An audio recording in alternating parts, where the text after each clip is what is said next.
ایک چیزیں بہت آ رہی ہیں. ابھی دبئی میں تھا تو کسی نے نیچے کمنٹس کیے ہوئے, کسی نے تصویر ڈالی نا میرے ساتھ, نیچے کسی نے کمنٹ کیا, مجھ میرے پیسے کب واپس کر رہے ہو. اب دیکھو شرارتی لوگوں کو دیکھو, چکر میں ڈال دیا نا. اب کتنے لوگ ہوں گے بولیں گے یار یہ شاید پیسے کھا کے بیٹھے ہوئے. اب وہ یہ نہیں کہہ رہا مفتی صاحب نے پیسے کھائے ہیں, مفتی صاحب میرے پیسے واپس کب کر رہے ہو. یہ اور ہماری جو قوم ہے اس کو فیس بک اور یوٹیوب پہ قرآن سے زیادہ ایمان ہے ان کا. کچھ بھی بنا کے پھینک دو نا مارکیٹ میں, کسی کو ذلیل کرنا ہو, کسی کو آسمان کی بلندیوں پہ عزت دے کے پہنچانا ہو, سب کچھ فیس بک اور یوٹیوب پہ. ایک عالم کا میں نے بھی بیان سنا, انہوں نے فرمایا اتنی خطرناک حد تک فیس بک اور یوٹیوب کا غلط استعمال ہو رہا ہے کہ فرمایا کہ ہمیں کوئی باہر سے دشمن تباہ کرنے کی ضرورت نہیں ہے, ہم خود ہی مر کے ہلاک ہو جائیں گے. فلاں نے ایسا کیا تھا, فلاں نے یوں کیا تھا. ایک تحریر دریافت ہوئی ہے 100 سال پرانی غار سے, اس میں یہ لکھا ہوا ہے کہ وہ فلانے کا ایجنٹ ہے, اس میں یہ لکھا ہوا وہ فلانے کا ایجنٹ ہے. ایک دفعہ کا ذکر ہے, انہوں نے ونس اپون اے ٹائم انہوں نے میرے سامنے خود کہا تھا, وہ فیس بک پہ پھر اس کو لوگ شیئر کرتے ہیں. اچھا وہ جو ہے نا اس طرح کی چیز, ایک ہمارے چاہنے والوں نے مجھے وہ بھیجا میرے خلاف نا, مرکا مصعب یہ کیا ہے, واٹ از دس. میں نے کہا مطلب آپ جو مجھے جانتے ہیں آپ بھی چکر میں پڑ گئے. تو بھائی پیسے کھائے ہیں تو آؤ بیٹھو, کھلا چیلنج ہے, جس نے کھائے جائے عدالت میں, جائے ثبوت پیش کرے. وہ کھاؤں گا کیوں, میں پیسے لیتا ہی نہیں تو کھاؤں گا کہاں سے میں. میرے اللہ کا میرے اوپر ایک خاص فضل ہے, ایسی گھریلو گھر کی باتیں یا اپنی نجی باتیں بتانی نہیں چاہیے, لیکن اب پیسوں کی بات آ گئی تو بتا دوں. ہمارے حضرت نے فرمایا تھا علماء کے بارے میں کہ اگر زندگی میں کبھی کسی کے سامنے ایک دفعہ ہاتھ یوں کر دیا تو فرماتے تھے یاد رکھنا عالم کے بارے میں, پھر اللہ پوری زندگی اسے مخلوق کا محتاج بنا کے رکھتے. ایسا سخت جملہ ہمارے حضرت نے ہمیں سکھایا ہے نا. یہاں تک ایک اور واقعہ میں بتا دوں آپ کو. ہمارے مدرسے میں ایک طالب علم تھا جو کچھ بہت نیک تھا, پرہیزگار تھا, کنوارا تھا. کنوارے کے میں نے بتایا کہ نقصانات کنوارے پن کے بہت زیادہ ہوتے ہیں. شادی نہیں ہو رہی تھی تو وہ کسی کے عشق میں مبتلا ہو گیا. پھر لیکن حضرت کو لکھ کے دیا کہ مجھے عشق ہو گیا, یہ ہو گیا. تو بھی حضرت نے اس کو سمجھایا انسان کے بچے بنو کیا کر, ٹھیک ہے نا. تو پھر کیا ہے کہ وہ سمجھایا, لیکن حضرت نے بھی بڑا دل کیا کہ چلو اس نے بتایا تو ہے نا اپنا جرم, اور ایک نوجوان ہے اس کو سمجھایا اور طریقے بتائے کہ اس طرح سے جان چھوٹ جائے گی. پہلی کوشش تو حضرت نے بھی بتایا کہ اگر نکاح ہو جاتا ہے تو اچھی بات ہے. وہ لڑکی والے مان نہیں رہے تھے تو حضرت نے فرمایا کہ نہیں, وہ مان اس نہیں تھے, غریب تھا لڑکا. کیا تھا, غریب. تو اب چونکہ طالب علم تھا, مدرسے میں پڑھتا تھا, اس نے کسی سیٹ صاحب سے جا کے بات کی کہ یار مجھے کوئی گھر ور دے دو کرائے پہ یا کچھ تھوڑی ماہانہ آمدن باندھ دو تاکہ وہ لوگ لڑکی والے راضی ہو جائیں.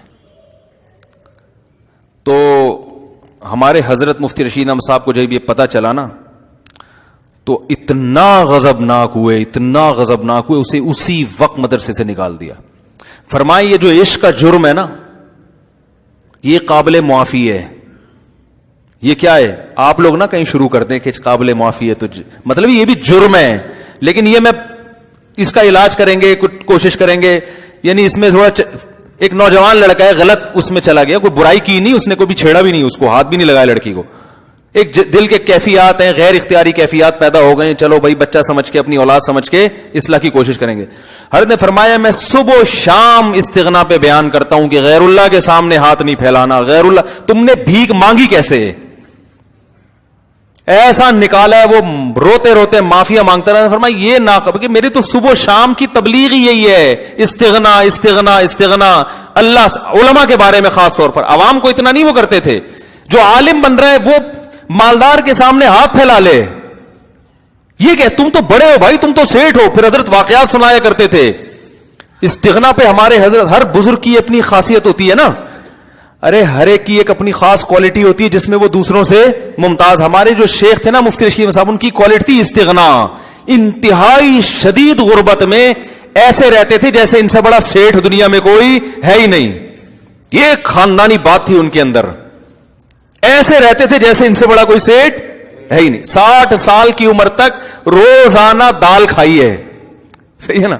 گھر میں گوشت پکانے کے پیسے نہیں. اور عہدہ کیا ہے, دارالعلوم کورنگی کے شیخ الحدیث.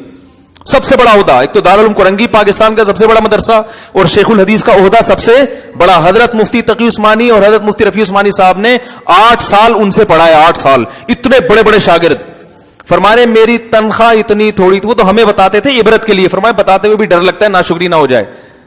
فرمائے میری تنخواہ اتنی تھوڑی تھی, اس وقت مدارس کے حالات بہت خراب تھے. کہا کہ اتنی تھوڑی, ایک دفعہ حضرت مفتی محمد شفیع صاحب رحمہ اللہ نے فرمایا کہ ہمارے شیخ الحدیث کی تنخواہ دارالعلوم کے بیل سے بھی کم ہے.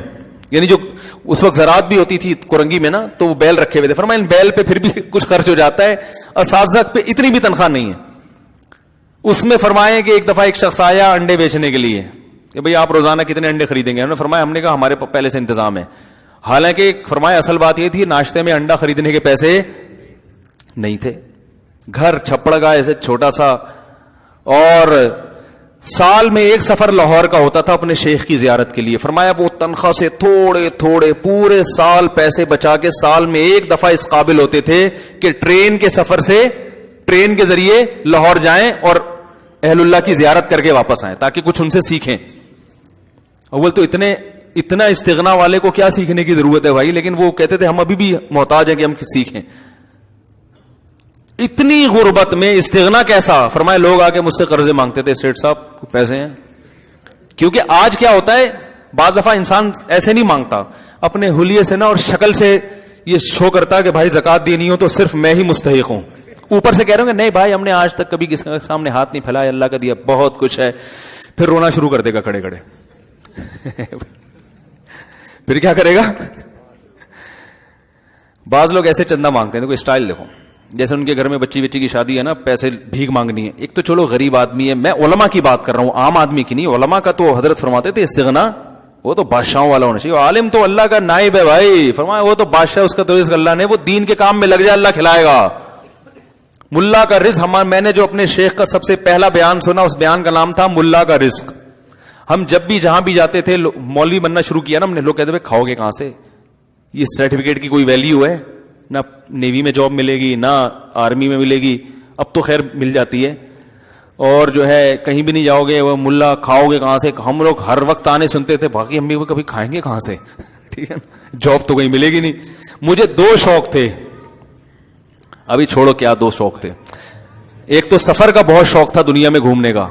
پاکستان نیوی میں جا رہا تھا میں تاکہ دنیا گھوم سکوں, تو وہ شوق بھی تیل ہو گیا جب مدرسے میں ہم نے کہا اب دنیا تو گھوم نہیں سکتے, لیکن وہ شوق بھی پورا ہو ہی گیا. اتنے سارے ملکوں کی سیر ہو گئی ہے, اب تھک گیا ہوں.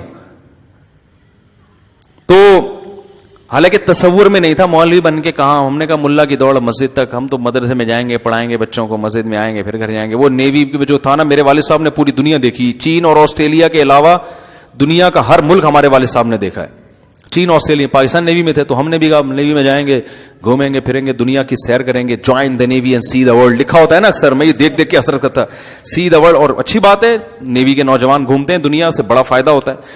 تو ہم جب مدرسے میں آئے, ہم نے کہا دنیا گئی تیل لینے, اب تو گھوم نہیں سکتے, اب تو روٹی کے لالے پڑیں گے. کیونکہ لوگ کہتے کھاؤ گے کہاں سے, اب دنیا جانا تو دور کی بات, کھائے گا کہاں سے. ہم پریشان نا, ایسے ٹھٹرنے انہیں بلی جب ٹھٹرتی ہے تو کیا حال ہوتا ہے اس کا. ہمارے حضرت کا پہلا بیان ہم نے سنا, ملا کا رزق. فرمایا اللہ پہ توکل کرو, ملا کے پاس جو رزق آتا ہے نا, چھپڑ پھاڑ کے آتا ہے, ٹکرے مارتا ہوا آتا ہے, ایسے ٹکر مار کے آتا ہے کہ کھا. حقیقت بتا رہا ہوں, وہ کہتے ہیں بھائی نہیں کھا سکتا یار, نہیں کھا سکتا, کھا. ایسے لوگ. اور ہمارے جو کے پی کے پٹھان بھائی ہیں, یہ کہیں مل جائیں, مفتی صاحب ایک چائے, پہلے یہ کھلائیں گے کھانا. بھائی کھا چکا ہوں, نہیں کھائے گا. ہے محبت, عقیدت ہے, ہر ایک کا عقیدت کا اپنا اسٹائل ہوتا ہے بھائی. تو جب وہ کہتے ہیں نا کھائے گا, مجھے فوراً یاد ہے ہمارے فرماتے تھے رزق کی پرواہ نہیں کرنا, تو وہ کھلاتے ہیں. تو نہیں تو پھر چائے, پھر چائے کی تو عادت دوبارہ اسی طرح سے, میں تو چھوڑ دی تھی چائے. اب یہی ہے کہ بھائی ہر جگہ جاؤ چائے چائے چائے, تو آدمی کہتے چلو یار وہی ہے, تھوڑا سا سٹا ہم نے بھی لگا لیا تو کیا ہو. اب لوگ کہتے ہیں ادھر آپ نے بیانات چائے کے خلاف کیے, ادھر خود پی رہے تھے آپ. تو بھائی چائے نہیں پلائیں گے تو پھر وہ لسی لے آئے گا. وہ لسی کا تو چائے تو پھر بھی اپنا کھانچا خود بنا کے دائیں بائیں نکل جاتی ہے نا, لسی کا ایڈجسٹ کہاں ہوگی وہ. تو کیا بات چل رہی تھی یار, کہاں سے کہاں چلا گیا. جلدی سے بات کو سمیٹتا ہوں, بہت لمبا بیان ہو گیا. تو ہمارے دوسرا تھا یعنی سفر کا شوق نا. دوسرا شوق وہی تھا جو ہو گیا الحمدللہ کافی. ٹھیک, اس کے بھی لوگ کہتے تھے رشتہ تو کوئی دے گا ہی نہیں. لوگ یہ تانا دیتے تھے. سب سے پہلا تانا جو مجھے ملا تھا نا مولوی بننے پر, رزق کا بھی بعد میں ملا تھا, رشتے کا پہلے ملا تھا کہ کوئی لڑکی تو دے گا ہی نہیں. ہمارے خاندان میں سارے ماشاءاللہ پڑھے لکھے لوگ ہیں, تو وہ سب سے پہلا تانا یہ ملا تھا کہ رشتہ نہیں کوئی دے گا, اور دوسرا تانا کھاؤ گے کہاں سے. تو ہمارے اندر فرمایا اللہ پہ توکل. تو ہمارے حضرت اس کے بہت سخت پابند تھے کہ علماء کے بارے میں دیکھو, کوئی ضرورت مند ہو, محتاج ہو, اگر وہ بیچارہ کسی کے سامنے اپنی حاجت بیان کر لے تو ہر ایک کو ایک ہی لاٹھی سے نہیں ہانکنا چاہیے, ہر ایک کا ایک جیسا توکل نہیں ہوتا. لیکن علماء کے بارے میں کہتے تھے کہ کسی سیٹھ کے سامنے کبھی, ارے آج تو آپ جہاز میں تھے نا ساتھ ہمارے, آپ ہی تھے, یہ بھائی بیٹھے ہوئے ہیں, ابے یہ جو آپ پیچھے دیکھ رہے ہیں آپ یا سامنے یہ نہیں سمجھ میں آئے گا, بعد میں سمجھاؤں گا ان کو. آپ جن کو کہہ رہا ہوں وہی پیچھے تھے, آپ آج سفر میں تھے, اچھا بالکل آپ کی ٹائپ کا آدمی تھا. تو بالکل ہم حضرت فرمایا کرتے تھے علماء کے لیے نا, کسی کے سامنے ہاتھ اپنی احتیاج ظاہر نہیں کرنا, بھوکے مر جاؤ. تو حضرت پھر اپنے بتاتے تھے کہ میں دال کھا رہے ہیں روزانہ, کہ ایک دن مہمان آیا, کہنے لگا, اس کو بھی کہہ رہے ہم نے رکھ لیا گھر میں, تو مہمان کو تو اچھا کھلا دیتے ہیں نا, ہم نے بھی دال, کہتے ہیں اس نے برداشت کیا, بھائی دال ایک دفعہ اتفاق سے بچی بھی ہوگی, کھلا رہے ہیں, اگلے ٹائم پہ کچھ اچھا آ جائے, اگلے ٹائم پہ پھر دال. تو کہنے لگا جب بھی آپ کے گھر آؤ دال ہی پکی ہوتی ہے. وہ بھی کوئی اسٹریٹ فارورڈ قسم کا آدمی تھا. حضرت نے فرمایا, حضرت فرماتے ہیں اس کے بتانے کے بعد ہماری توجہ گئی ہے کہ کتنے دن سے دال کھا رہے ہیں, ورنہ ہماری اس طرف توجہ بھی نہیں تھی. تو پھر فرماتے ہیں میں نے اس سے بولا حلال اتنا ہی ملتا ہے. حضرت نے کہا اب دیکھو کوئی ہم جیسا نالائق ہوتا تو کیا کہتا ہے, بھائی کیا کریں بس, اب کیا ہے مدرسے کی تنخواہوں میں آپ کو پتا ہے کیا گزارا ہوتا ہے, تھوڑا سا ایسے کر کے نا تاکہ یہ جیب سے کچھ ہدیہ اور نذرانہ نکال کے دے. یہ اسٹائل ہوتا ہے مانگنے کا. ایک اسٹائل ہوتا ہے بھائی ذرا 50 روپے دے دو, یہ پھر بھی جائز اسٹائل ہے, اچھا اسٹائل ہے کہ بھائی جو چیز ہے جو دل میں ہے وہی زبان پہ, یار پیسے نہیں ہے یار ذرا کچھ ہمارا بھی خیال کرو, کوئی ہدیہ ودیہ بھی کبھی دے دیا کرو. ٹھیک ہے, غلط ہے یہ بھی, لیکن اتنا غلط نہیں ہے. اور ایک طریقہ یہ ہوتا ہے کہ منہ سے تو یہ شو کر رہے ہم کسی سے مانگتے نہیں ہیں, لیکن ایٹیٹیوڈ ایسا ہے, ایکسپریشن چہرے کے ایسے ہیں کہ جس سے لگ رہا ہے کہ بھائی دے دے یار, مر جاؤں گا ورنہ. تو یہ بھی گھٹیا طریقہ ہے. تو وہ حضرت فرماتے ہیں اس کے بتانے کے بعد ہماری توجہ اس طرف گئی کہ کیا روزانہ کیا پک رہا ہے. اب تعویل تو کر نہیں سکتے تھے کہ بھئی ڈاکٹر نے کہا دال کھایا کرو روزانہ, تو فرمایا ہم نے کہا حلال